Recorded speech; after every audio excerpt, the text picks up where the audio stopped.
Israel और Hamas के बीच शुरू हुई जंग रुकने का नाम नहीं ले रही है, बल्कि ये और ज्यादा विकराल रूप लेती जा रही है।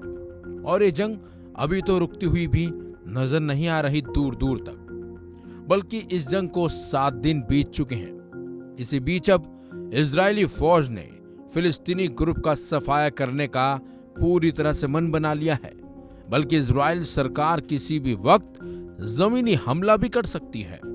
और तो और हमास के हमले के बाद से ही इजराइल बदला लेने पर उतारू है और गाजा पर उसके हमले जारी भी हैं। इसी बीच उसने 11 लाख फिलिस्तीनियों को उत्तरी गाजा खाली करने का अल्टीमेटम भी दे दिया है।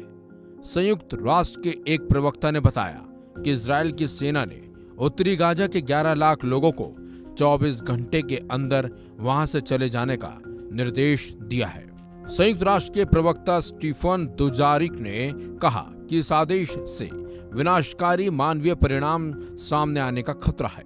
यह आदेश ऐसे वक्त पर आया है जब इजराइल ने हमास के खिलाफ अपनी जवाबी कार्रवाई तेज की है।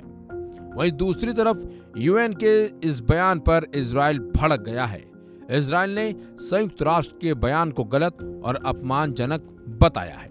इजराइल का कहना है कि दहशतगर्दों ने हमारे नागरिकों की जान ली, उनके साथ बर्बरता की।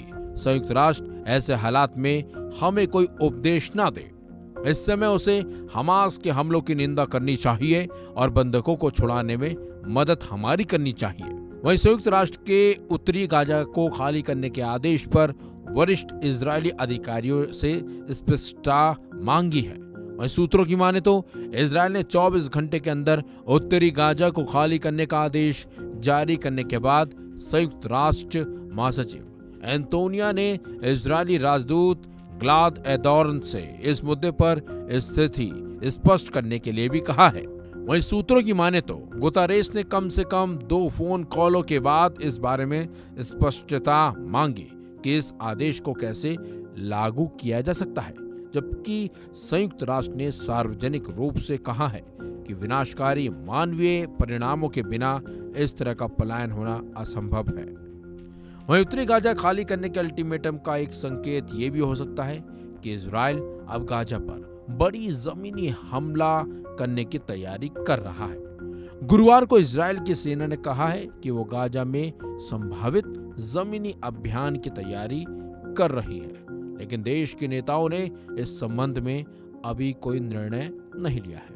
लेफ्टिनेंट कर्नल रिचर्ड हेड ने पत्रकारों को बताया कि सुरक्षा बल जमीनी अभियान की तैयारी कर रहे हैं। इजराइल ने करीब 3,60,000 रिजर्व सैनिक बुलाए हैं। ऐसे में अब माना यही जा रहा है कि इजराइल किसी बड़े हमले की तैयारी कर चुका है। अब देखना होगा कि इजराइल क्या कुछ करता है। इस खबर में बस इतना ही। अपडेट्स के लिए बने रहिए वन इंडिया हिंदी के साथ।